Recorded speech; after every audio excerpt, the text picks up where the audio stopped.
Considerações gerais a respeito das doenças prevalentes nos idosos, onde a OMS estabelece idade de 65 anos como sendo o início da senescência para os países desenvolvidos e 60 anos para os países em desenvolvimento.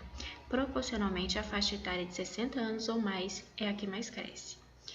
O que é a senescência e o que é a senilidade? Qual a diferença entre elas duas? A senescência mostra mudanças neuropsicológicas, especialmente como déficits cognitivos, alterações na memória, na velocidade de raciocínio, no sono, manifestações de episódios de confusão, além de distúrbios psicológicos e alterações nas atividades diárias, que podem se relacionar com sintomas demenciais ou depressivos. Vale ressaltar que a senescência ela é uma característica, ela tem como característica por ser alterações que acontecem no curso natural do envelhecimento, ou seja, não é qualificada, não é definida como patologia, uma fase patológica, é somente uma fase natural do envelhecimento da população, cujo idoso ele pode apresentar essas alterações, como o raciocínio ficar mais lento, alterações no sono e os episódios de confusão. A senilidade ela já vai ser caracterizada pelo declínio físico associado à desorganização mental. Ela não é exclusiva da idade avançada e pode ocorrer prematuramente, pois se identifica como uma perda considerável do funcionamento físico e cognitivo, observável pelas alterações da coordenação motora. A alta irritabilidade, além de uma considerável perda de memória. Lembrando que a senilidade ela vai estar associada a processos patológicos, como a doença de Alzheimer, mal de Parkinson, a doença de Pick. Então, são várias as doenças que podem estar sendo alocadas aí dentro da definição de senilidade. Vamos saber um pouco mais sobre a doença de Alzheimer. Ela é a forma mais comum de demência no idoso, onde 50 a 60% dos casos de demências manifestam-se com déficit de memória, alterações de comportamento são comuns, início é insidioso e o curso progressivo. Sintomas psicóticos como desilusões, alucinações são muito frequentes. A sobrevida ela vai variar de 2 a 20 anos, com uma média de 10 anos de duração após o diagnóstico. Epidemiologia. No Brasil, mais de 1 milhão de pessoas vivem com alguma forma de demência. Em todo o mundo, ao menos 44 milhões de pessoas vivem com demência, tornando a doença uma crise global de saúde que deve ser resolvida. A doença de Alzheimer é uma doença neuropsicológica, caracterizada pela degeneração progressiva dos neurônios, que conduz à demência e ao prejuízo mental. Aqui do lado vocês podem observar, em ambas as imagens, na parte superior a gente vê uma imagem cerebral, Do lado esquerdo a gente vê um cérebro normal, com massa encefálica preservada, e do lado esquerdo a gente vê um cérebro atrofiado. Por que ocorreu essa atrofiação? Porque foram perdidas, aí ao longo do tempo, ao longo do curso da doença de Alzheimer, algumas células, alguns neurônios, que são o que faz a gente ter toda a nossa capacidade cognitiva e motora. Aqui abaixo vocês podem observar 3 fotos diferentes, A primeira é de um ser humano normal, sem a presença de nenhuma deficiência neurológica. Na segunda a gente já percebe que já houve uma perca, Já houve uma perda aí significativa.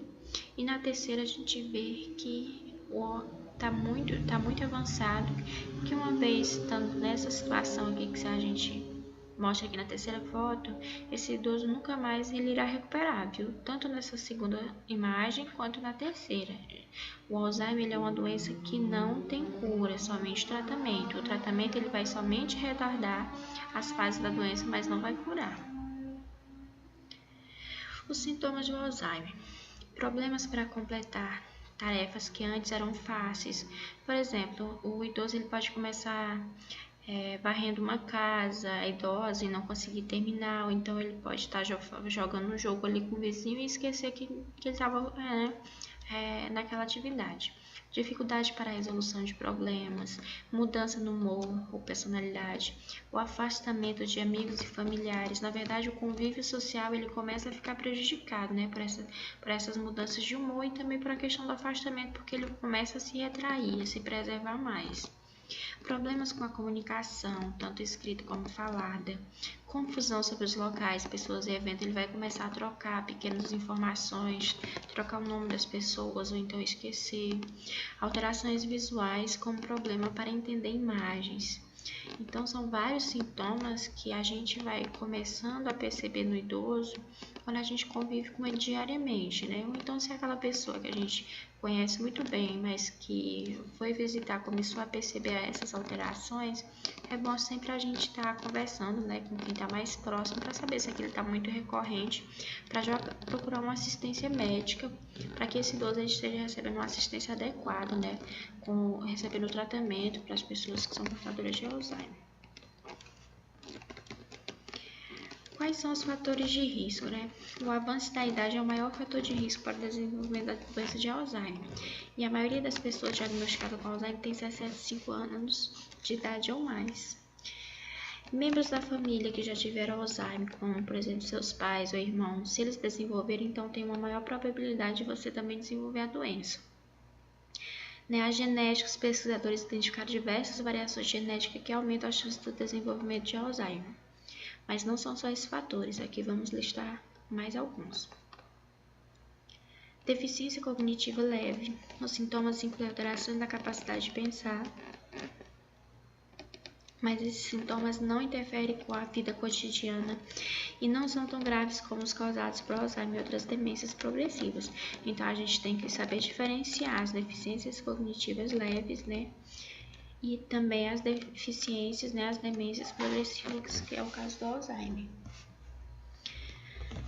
As doenças cardiovasculares. Pesquisas sugerem que a saúde do cérebro está fortemente relacionada com a saúde do coração e dos vasos sanguíneos. O cérebro obtém do sangue o oxigênio e nutrientes necessários para o funcionamento normal, e o coração é responsável por bombear esse sangue para o cérebro. Então, o que a gente consegue inferir dessa pequena estrofe? Que quando a gente tem um cérebro que não está oxigenando muito bem, é claro que a gente vai acontecer alterações, né?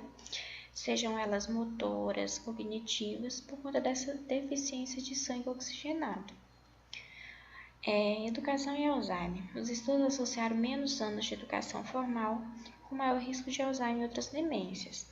Então, assim, não é um estudo 100% confiável, né? Porque a gente sabe que existem muitas outras situações que pode elevar o risco do indivíduo ter Alzheimer.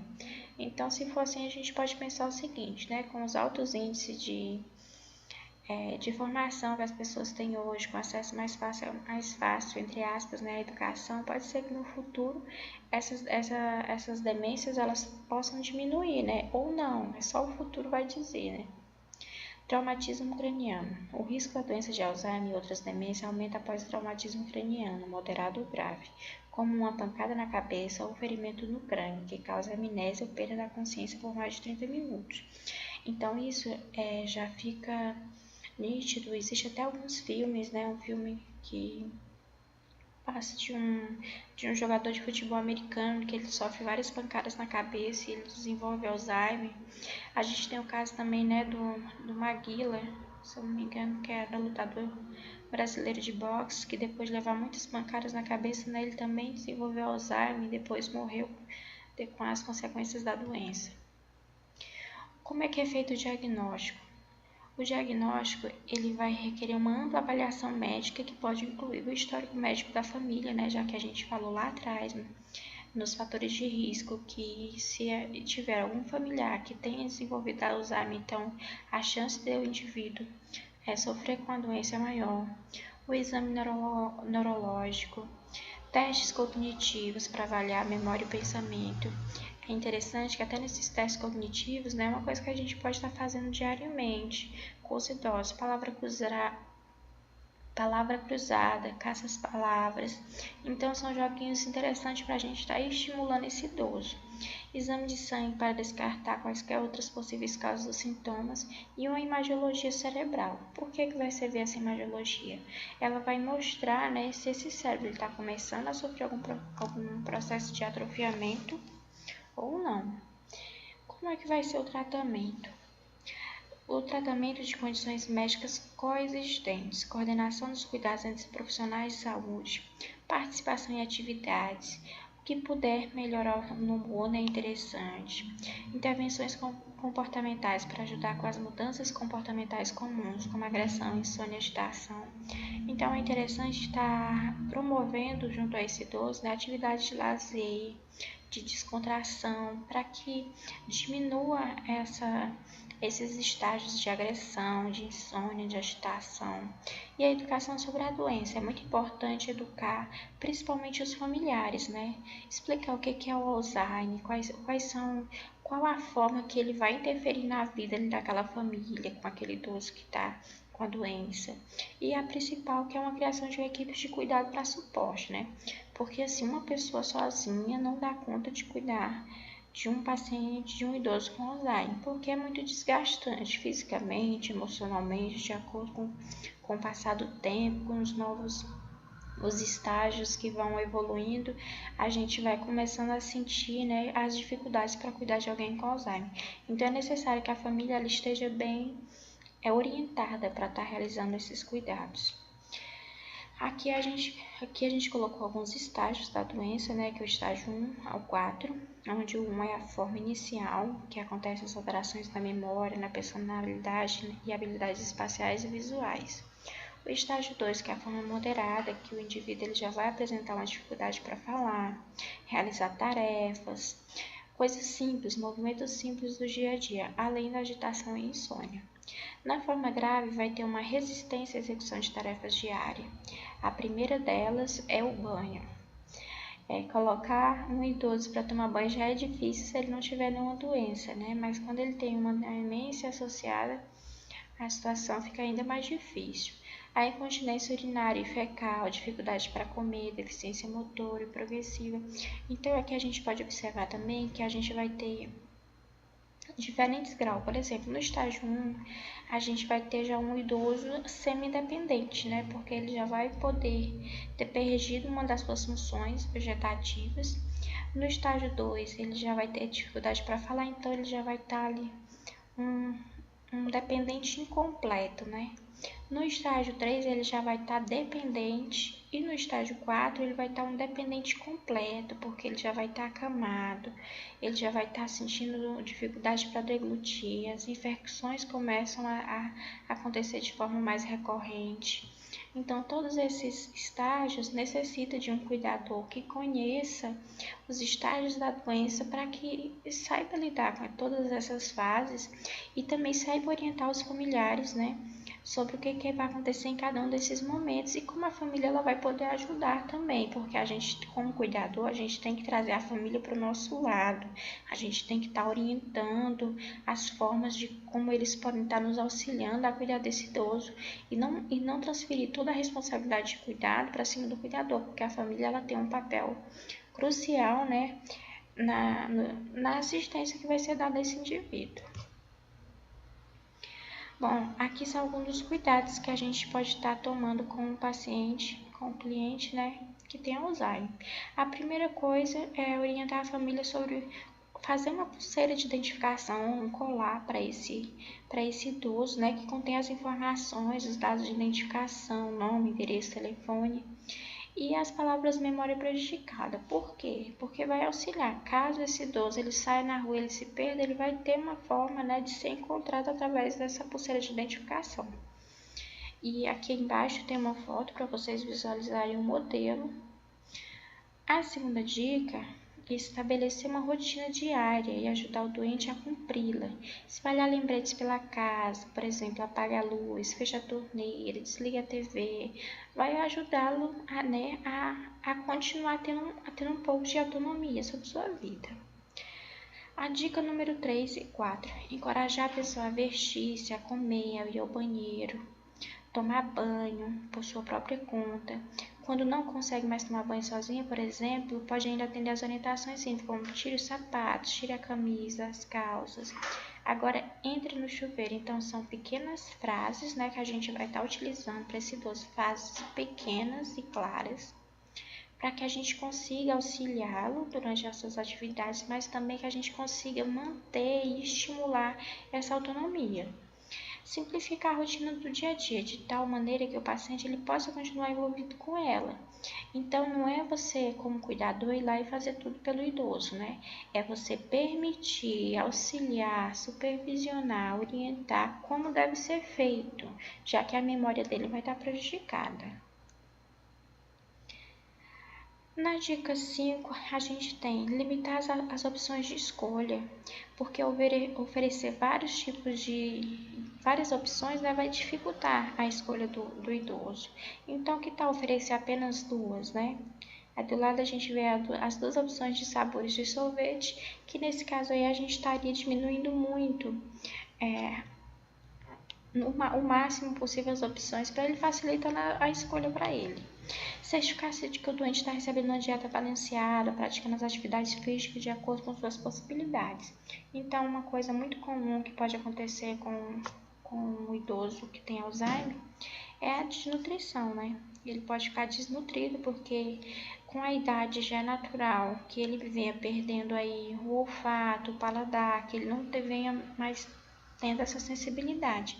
Então, é importante que a gente fique de olho como ele está realizando a alimentação, quais os tipos de alimentos que ele está comendo, porque vale lembrar que a alimentação e nutrição são coisas diferentes.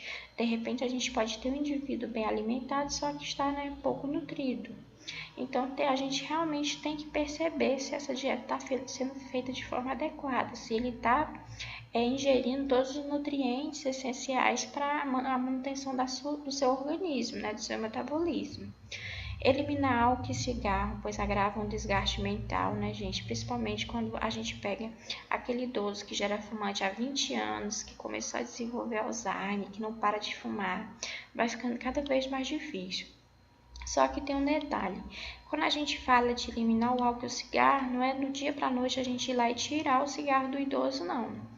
Isso vai ser uma tarefa, né, uma atividade que vai acontecer ali de forma gradativa, diminuindo a quantidade dia após dia, tentando, principalmente se esse idoso ele já tiver um problema de memória, a gente tem que permitir que ele não se lembre realmente que ele precisa fumar ou coisa do tipo, porque isso vai facilitar muito mais, né, o tratamento.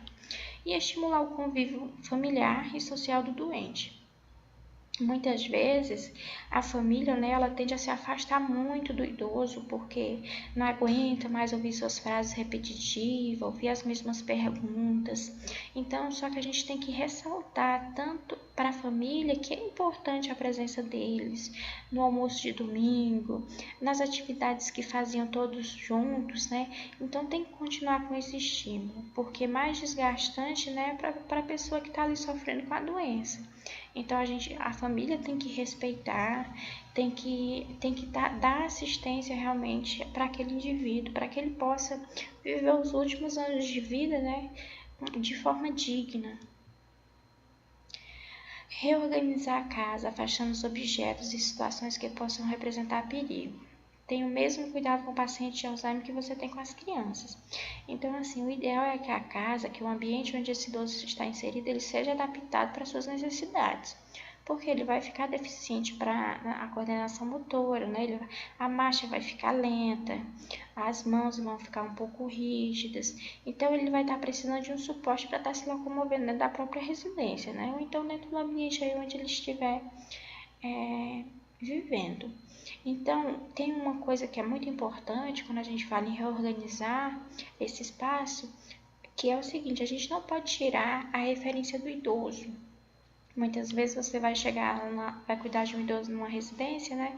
Chega lá, você percebe que ele tem uma poltrona que fica ali quase que no meio da porta, mas aquilo ali já está ali há muitos anos. Aí você vai lá e tira porque você quer facilitar o tráfego dele dentro de casa.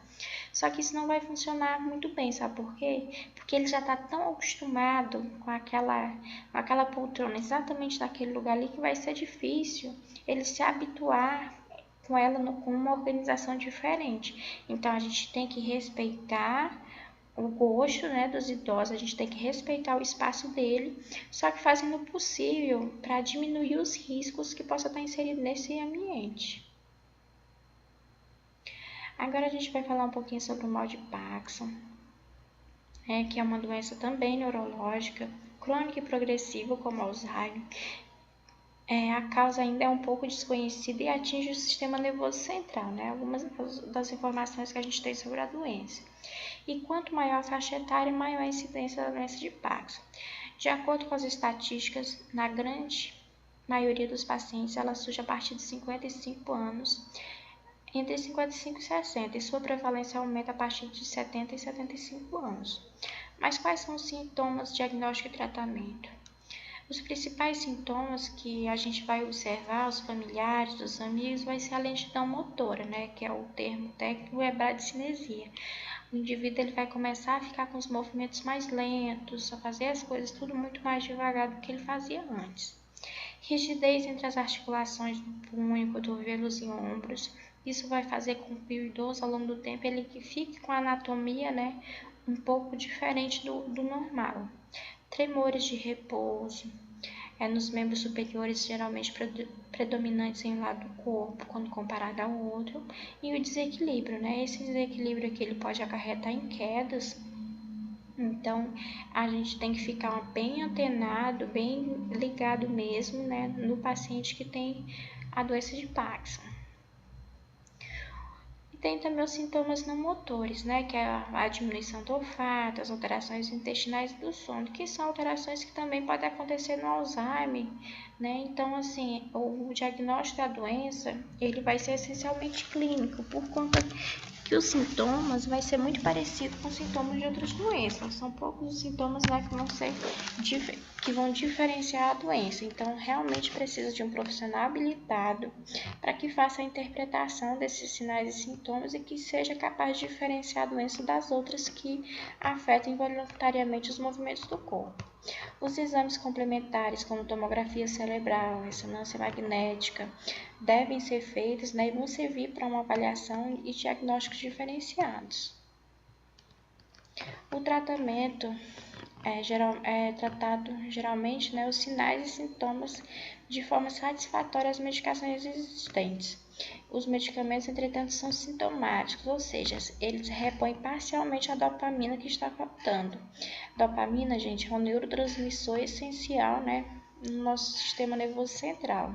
E desse modo melhora os sintomas da doença. Devem, portanto, ser usados por toda a vida da pessoa que apresenta tal enfermidade, ou seja, até que surjam tratamentos mais eficazes, né? Então, a indústria farmacêutica aí já criou alguns medicamentos, desenvolveu alguns medicamentos que auxiliam esses indivíduos com a doença de Parkinson, de Alzheimer e outras. Só que a gente sabe, né, que só vai auxiliar, vai retardar o curso da doença, mas não vai curar. Agora, algumas dicas para quem for lidar com uma pessoa portadora de mal de Parkinson. Procurar um médico tão logo perceba, né, que o indivíduo ele apresente tremor nas mãos, ou tenha notado que sua letra diminuiu de tamanho, que é a micrografia, que a letra está saindo de forma tremida. E a atividade intelectual, ler, acompanhe os noticiários, jornais com esse indivíduo, para estar estimulando, né, a memória dele. Não atribua ao passar dos anos a perda da expressão facial e ao piscar dos olhos menos frequentes. Porque, gente, um dos sinais, né, que a gente vai observar aí, é que esse idoso ele vai piscar menos os olhos, a expressão facial também vai ficar diminuída. Então, são algumas características que a gente deve estar observando e repassando para o médico para auxiliar no diagnóstico da doença. Pratique atividade física, fazer exercícios físicos regularmente ajuda a preservar a qualidade dos movimentos. Mas, pessoas, não são movimentos, né, que exijam muito do idoso, são movimentos leves, subir uma escada, claro que com apoio de alguém que está do lado dele, às vezes procurar um fisioterapeuta para estar orientando melhor, também é muito interessante. Aqui alguns sinais de Parkinson, né? Tem a inclinação do tronco, que vai estar um pouco mais para frente, movimento de contar dinheiro com as mãos também, né? vai estar sempre com esse movimento, a rigidez e o tremor da cabeça, redução e oscilação do braço durante a marcha, rigidez e tremor nas pernas, além da marcha embaralhada e passos curtos, o que vai estar favorecendo o quê, né, gente? Uma possível queda. Então, a gente tem dentro dos hospitais um grande número de idosos que sofrem quedas e acontece alguma fratura de algum osso e é necessário o idoso ficar internado, receber depois, ir para a residência e ficar acamado. Então, temos que tomar muito cuidado ao cuidar de pessoas com essas limitações, porque uma queda para um idoso pode ser fatal. E muitas vezes essa queda pode não levar ele à morte, mas vai deteriorar muito a capacidade física dele, né? Vai diminuir muito essa capacidade física, o que vai provocar, né? O que vai ter como consequência aí um aumento do trabalho do cuidador com esse idoso. A gente vai falar um pouquinho da osteoporose e posteriormente da hipertensão arterial. Na osteoporose, a gente vai ver que ela é uma enfermidade osteomuscular que mais acomete a população idosa, com maior prevalência e incidência no público feminino. Por que existe essa maior incidência, né, no público feminino? Porque como está associada à menopausa, durante a menopausa existe uma mudança, né, na fisiologia da mulher no que se refere à quantidade de hormônios que ela deixa de eliminar e outros que ela passa a eliminar, que aumenta e que diminui. Então, por isso, essa deficiência óssea ela tende a acontecer mais nas mulheres. A diminuição da consistência mineral, né, que ocasiona a fragilidade e a predisposição a quedas e a fraturas graves, como a fratura de quadril, vértebra e fêmur. Lembrando que a de quadril e a de fêmur são as mais comuns, viu? Aqui nessa foto, ela ilustra bem o que acontece, né, um osso normal e um osso com osteoporose. A gente vê que esse osso aqui do lado direito, né, ele vai estar muito mais sensível, que uma pancada, uma queda aí vai promover uma fratura, o que vai deixar esse osso bem debilitado. Ela é classificada de duas formas, né, a primária e a secundária, onde sendo a primária a forma mais comum, que surge na meia-idade e de maneira progressiva com o avanço da idade. E a tipo 2, né, que é uma fase mais específica da fase senil. Que fase senil é essa? É a fase que vai iniciar a partir dos 60 a 65 anos. A idade avançada, né, é um dos fatores de risco, a raça branca, o sexo feminino, história familiar, a ingesta inadequada de cálcio, sedentarismo, tabagismo, a menopausa precoce, o baixo peso, estatura pequena, raça branca e asiática, né, uso de drogas como a heparina e esteroide, a ingestão excessiva de álcool e as condições que prejudicam a absorção do cálcio, além da ingestão de cafeína, né? Então, são esses os fatores de risco que vai aumentar a incidência da osteoporose no indivíduo. O principal método para diagnosticar a osteoporose é a densitometria óssea. Esse exame mede a densidade mineral do osso, da coluna lombar e no fêmur. Então, vai ser exatamente esse exame, né, que vai verificar a quantidade, a porcentagem de massa óssea que o indivíduo tem ou está perdendo, né, para verificar qual vai ser a melhor forma de tratar essa doença. Os tratamentos vão acontecer de duas maneiras, com tratamento anabólico, que é a atividade física, associada à vitamina D, cálcio, mais calcitriol, esteroides, anabolizantes e hormônios de crescimento. E o tratamento anticatabólico vai ser o que vai inibir a ação dos osteoclastos. E a atividade física, né, associada a cálcio, mais calcitriol e outros metabólicos ativos, né, capazes de fazer essa reposição de estrogênio e reposição hormonal desses indivíduos, né, que são estimuladores seletivos, receptores de estrogênios, os bisfosfatanos aí, bisfosfonatos e a osteoprotegerina, né, e os ranelatos de estrôncio vão ser substâncias aí utilizadas nesse tratamento do indivíduo com osteoporose. A hipertensão arterial a gente vai começar hoje, mas a gente vai terminar numa próxima aula. A gente sabe que a hipertensão arterial é uma doença que acomete, né, de forma geral, não só idosos, mas até crianças podem ter hipertensão arterial.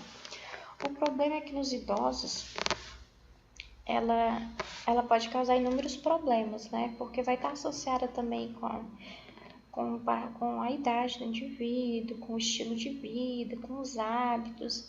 Então pode provocar outras doenças aí, como derrame, a angina, né, que é a dor no coração, e o infarto. Sua causa quase nunca é conhecida, no entanto, existem fatores considerados de riscos, são considerados os fatores constitucionais e os ambientais. Aqui, como eu falei, essa aula da hipertensão vai ficar um pouquinho pela metade, porque o vídeo já está um pouco extenso. Na próxima aula a gente vai vir falando de hipertensão, diabetes e outras doenças que vão acometer os idosos, que o cuidador ele precisa estar atento, né, para estar desenvolvendo uma assistência de qualidade. Eu fico por aqui com a aula de hoje, agradeço a atenção de todos vocês. Se quem ainda não se inscreveu no canal, enfsaude.com, aproveita a oportunidade e se inscreva. Toda semana, pelo menos de 15 em 15 dias, a gente vai estar produzindo os vídeos para colocar aqui no canal. E eu conto com a parceria de todos vocês. Se tiver dúvidas, pode passar e-mail, né? Pode passar uma mensagem aqui, deixar um comentário que a gente responde. Claro que sempre vai ter alguma coisa para melhorar, algum debate a ser feito, então fique à vontade para realizar esses debates aqui nos comentários, para estar questionando. Sempre embaixo, né, aqui do vídeo, vai ter sempre uma atividadezinha que é para poder vocês marcarem a presença de vocês, que vocês estão assistindo às aulas. Então tem que fazer essa atividade, né, no formuláriozinho lá do Google e me enviar para que eu possa estar colocando a presença de vocês, para que no final os certificados de vocês possam ser emitidos.